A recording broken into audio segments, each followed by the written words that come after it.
maybe a little bit less obvious, but if you look at any kind of cell, and this holds true for human cells too, here's the cell membrane, this is the interior of the cell, this blue part. There are proteins embedded in the membrane. We'll talk about those next week. And here's the protein embedded in the membrane. And on the outside, almost every single protein that's in a membrane will have carbohydrate attached to the protein. There's a little decoration on the surface of the protein. Same with lipids. So here's a glycolipid buried in the membrane with hydrophobic interactions. The little part that sticks out has these little blue dots branching carbohydrates on the outside.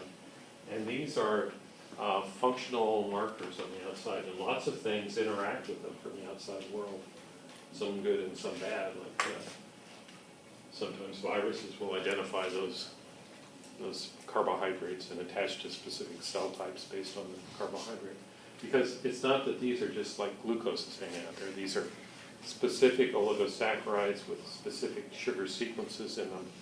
They are unique markers of the cell type. The one area where you're probably quite familiar with them is blood type. That's an example of cell markers. So you may be type O or type A or type B blood.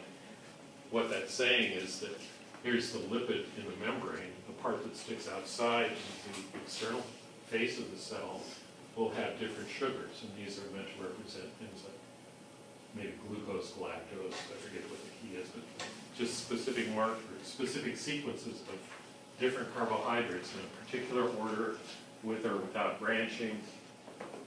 And of course that makes a huge difference in compatibility.